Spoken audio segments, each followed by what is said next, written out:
நண்பர்கள் அனைவருக்கும் வணக்கம். இன்னைக்கு நம்ம பார்க்க இருக்கக்கூடிய இந்த காணொளி ராஜா ஹரிச்சந்திரன் கட்டிய சிவன் கோயிலை பற்றி தான் நாம் பார்க்க போகிறோம். வாங்க காணொளிக்குள் போகலாம்.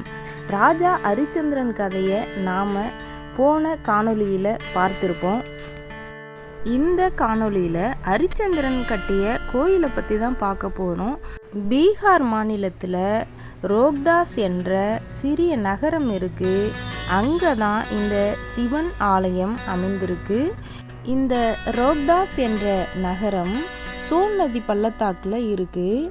இங்கே ஒரு சிவன் கோயில் இருக்குது. அதுவும் ஒரு சிறிய மலை மேலே இந்த சிவன் கோயில் அமைக்கப்பட்டிருக்கு. இந்த சிவன் கோயிலை சௌராசன் கோயில் அப்படின்னு சொல்கிறாங்க. இன்னொன்று ரோக்தாஸ் சிவன் கோயில் அப்படின்னு இந்த சிவன் கோயிலை சொல்கிறாங்க. இந்த கோயிலோட நுழைவு வாயிலில் 84 படிக்கட்டுகள் இருக்குது. அதனால தான் இதற்கு சௌராசன் என்ற பெயர் வந்தது. இப்போ நீங்கள் பார்த்து கொண்டு இருக்கக்கூடிய இந்த கோயிலை தான் 7ஆம் நூற்றாண்டில் ராஜா ஹரிச்சந்திரன் கட்டினதா சொல்கிறாங்க. இந்த கோயிலில் தான் ராஜா ஹரிச்சந்திரன் சந்தன கட்டைகளை அடுக்கி சந்தன யாகம் செய்ததா புராண வரலாறு சொல்லுது. ஹரிச்சந்திரன் சந்திரமதி தம்பதிகளுக்கு நீண்ட நாட்களாகவே குழந்தை இல்லாததால் இந்த சந்தன யாகத்தை அவர் செய்ததாகவும் அதனால் 84வது முறையாக இந்த யாகம் செய்தபோது ஹரிச்சந்திரனுக்கு மகன் பிறந்ததாகவும் புராண வரலாறு கூறுகிறது.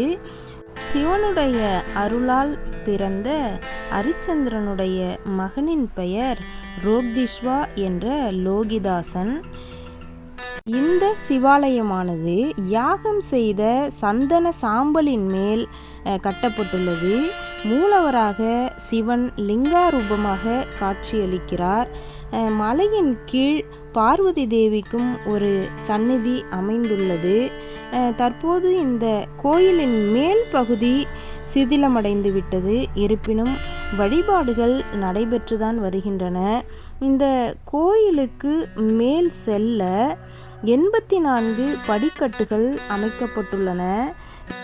ஏனெனில் ஹரிச்சந்திரன் 84வது முறையாக இந்த சந்தன யாகம் செய்தபோதுதான் ஹரிச்சந்திரனுடைய மகன் லோகிதாசன் பிறக்கிறார்.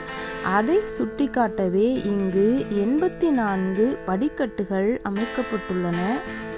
இந்த கோயிலின் வெளிப்புறச் சுவற்றில் அற்புதமான கலைப்படைப்புகள் காணப்படுகின்றன. அதையும் நம்மால் காண முடிகிறது. தற்போது நீங்கள் பார்த்து கொண்டிருப்பது பார்வதி தேவிக்காக அமைக்கப்பட்ட ஆலயம். இது மலைக்கு கீழ்ப்பகுதியில் அமைக்கப்பட்டுள்ளது. இப்போ நீங்கள் இந்த காணொளியில் பார்க்கும்போது உங்களுக்கு தெரியும். அதாவது சிறிய மலை மேலே சிவனுடைய ஆலயமும் கீழ்ப்பகுதியில் பார்த்திங்கன்னா அந்த பார்வதி தேவிக்கான அந்த சிறிய ஆலயமும் அமைக்கப்பட்டிருக்கு. அதை தான் நம்ம தரிசனம் பண்ணுறோம். இதுவரை இந்த காணொளியை கண்ட அனைவருக்கும் சிவனுடைய அருளும் பார்வதி தேவியின் அருளும் கிடைக்கட்டும். நன்றி, வணக்கம் நண்பர்களே. மீண்டும் நல்ல காணொளியில் சந்திப்போம்.